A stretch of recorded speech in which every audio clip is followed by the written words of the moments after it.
जय जगन्नाथ आपण मानकु प्रज्योतिष वाल को स्वागत। आज मु ये वीडियो रे मालिकारे वर्णित कलिजुगर विवरणी विषय रे किछि कहिबी। जहाँ लेखाई जे मालिकारे ताही आपनको वर्णना करी कहिबी। चलंतु जानिबा मालिकारे कलिजुग विषय रे कौन कहवा जायछि। कलिजुगर आचार विचार चालीचलन और रीतिनीति संपर्क रे मालिकारे जहाँ कुहा जायछि ताहा विचार करिवार विषय। महर्षि व्यासदेव तत्कृत संस्कृत भागवतरे कलिजुगर साधारण धर्म संपर्क रे नाना कथा उल्लेख करिसेंती। सुखदेव परीक्षितଙ୍କୁ कलिजुग लक्षण विषय बुझेबाकू जाई कहिसेंती, हे परीक्षित, जेतेबेले घोर कलिकाल आसीजिव सेतेबेले सेई जुग प्रभाव रे धर्म सत्य पवित्रता क्षमा दया आयु बल एवं स्मरण शक्तिर विलोप घटिब। कलिजुगरे चित्त संपन्न व्यक्तिगण कुलीन और सदाचारी बोली कथित हेबे। बलवान व्यक्ति धर्म और न्याय व्यवस्थार कारण रूपे रहिब। छलनापूर्ण व्यक्ति एवं कपटाख्यारी मनुष्य मानकर व्यवहार कुशल बोली प्रत्यक्ष हब। युवक युवतींकर पारस्परिक रुचिरे संबंध घटिब। रति कौशल स्त्री और पुरुषंकर श्रेष्ठतार मानदंड हब। बुद्धिहीन लोक पक्षे न्याय दुर्बल हेब एवं चपलतारे कथा कहूथुबा व्यक्ति पंडित रूपे गण्य हेबे। दूर थिबा पुष्करिणी को लोके तीर्थ बोली ग्रहण करिवे। केश प्रसादन ही शरीरर सौंदर्य भावे घोषित हब। ब्राह्मण क्षत्रिय वैश्य और शूद्र मध्य जे बलवान हब ता हाथ शासन चलिब। प्रजा माने कर पीड़ारे दिन नेबे। अनावृष्टि जनित क्लेशरे विनाश लभिबे एवं शीत पवन ग्रीष्म और वर्षा अन्योन्य भावरे देखादेई प्रजा मानकु हंतसत करिब।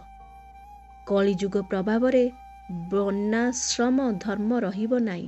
शरीर क्षीण हेब एवं लोक वैदिक धर्मरू विच्युत हेबे। एहिपरि कलिर अंतिम समय को मनुष्य माने गंधर्व परि दुसह दुख भोगिबे एवं धर्म रक्षा पाई तथा सत्य प्रतिष्ठा निमंते भगवान अवतीर्ण हेबे। ग्रह बनी मानव जातिर प्रतिकूल रे गति करिवे। भयंकर वायु प्रबल वेगरे बहिब। लोक माने व्याकुल होई उठिबे एवं महान भय सूचक उल्कापात बारंबार देखाजिब। कलिजुगर अंतिम समय रे मनुष्यगण परस्पर को लुंठन और हत्या करिवे। जुग क्षय बेलକୁ लोके जप तप छाड़ी नास्तिक और चोर हेबे। कलिर शेष अवस्थारे पिता पुत्रर और पुत्र पितार सज्जादि भोग वस्तु को उपभोग करिब। सेतिकी बेले अभक्ष्य अर्थात तज्य पदार्थ मध्य भक्षण योग्य विवेचित हब। राजा माने प्रजा मानकु रक्षा करिवे नहीं, परंतु सेमानक ठारू अधिक धन संचय करिबार लोभ पोषण करिवे। गर्व और अहंकार रे सर्वदा उन्मत्त होई प्रजा मानकु केवल दंड देवा कार्य सेमाने रुचि देखाइबे। ब्राह्मण क्षत्रिय और वैश्य मानकर नाम सुधा रहिब नाही। एही समय स्त्री और पुरुष माने स्वेच्छाचारी होई अन्य कार्य और विचार को सह्य करिवे नाही। एही परि भाबरे कलिजुगर समय आसीब जेतेबेले मनुष्य माने भयंकर स्वभाव विशिष्ट धर्महीन मांसासी और मद्यप होइजिबे। सेतेबेले जुगर संहार हब बोली बुझिजिब। एतिकी बेले समस्त प्राणी मानकर अभाव देखाजिब। दिग सब प्रज्वलित होई उठिबे और नक्षत्र मानकर तेज कमिजिब।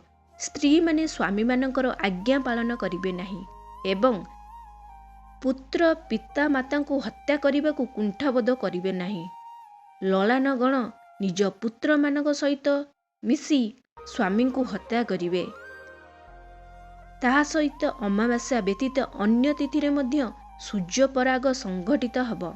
ଯୁଗ ପ୍ରଭାବରେ ଦୁଃଶୀଳା ସ୍ତ୍ରୀମାନେ ନିଜର ଯୋଗ୍ୟ ସ୍ୱାମୀମାନଙ୍କୁ ମଧ୍ୟ ପ୍ରତାରଣା କରି ମନ୍ଦ ଆଚରଣ କରିବେ ଓ ନିଜର ଭୃତ୍ୟ ତଥା ପଶୁମାନଙ୍କ ସହ ବୈଭଚାଳ ମାତିବେ।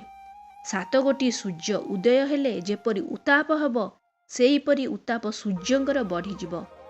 ଚାରିଦିଗରୁ ଭୀଷଣ ବିଜୁଳି ସହ ଘଡ଼ଘଡ଼ି ଶବ୍ଦ ଶୁଣାଯିବ ଏବଂ ଦିଗ ସବୁ ପ୍ରଜ୍ୱଳିତ ହୋଇ ଉଠିବ। ଭାରତ ସେହି ସୂର୍ଯ୍ୟଙ୍କ ତେଜରେ ଯେତେବେଳେ ସମସ୍ତ ଜଳ ଶୁଖିଯିବ, ସେତେବେଳେ ସମ୍ବତକ ନାମକ ପ୍ରଳୟଙ୍କର ଅଗ୍ନି ପବନ ସହ ମିଶି ସବୁଆଡ଼େ ବ୍ୟାପିଯିବ। ସମୁଦ୍ର ନିଜର ସୀମା ଲଙ୍ଘନ କରିବ, ପର୍ବତ ସବୁ ବିଦୀର୍ଣ୍ଣ ହୋଇଯିବ, ପୃଥିବୀ ପାଣିରେ ବୁଡ଼ିଯିବ। ଏହି ସମୟରେ ହିଁ ଆମର କଳିଯୁଗ ଆରମ୍ଭ ହୋଇଯିବ, ଶେଷ ହେବାର ମଧ୍ୟ ଦେଖାଯିବ। ତା ସହିତ ଆଉ କ'ଣ ରହିବ? ସମସ୍ତେ ଅଧର୍ମରେ ଲାଗିବେ, ମିଛ କହିବାରେ ଲାଗିବେ। ମିଥ୍ୟାଭାଷୀ ଆତ୍ମାଭିମାନୀ ବ୍ୟକ୍ତିମାନଙ୍କୁ ସମସ୍ତେ ସନ୍ଥ ବୋଲି ସ୍ୱୀକାର କରିବେ। ସେହି ଯୁଗରେ ଆଉ ରହିବ ନାହିଁ ଧର୍ମ ଆଚରଣ କି କୌଣସି ଧର୍ମ ରହିବ ନାହିଁ। ଏହିପରି ଥିବ ଆମର କଳିଯୁଗର ଶେଷ ସମୟ।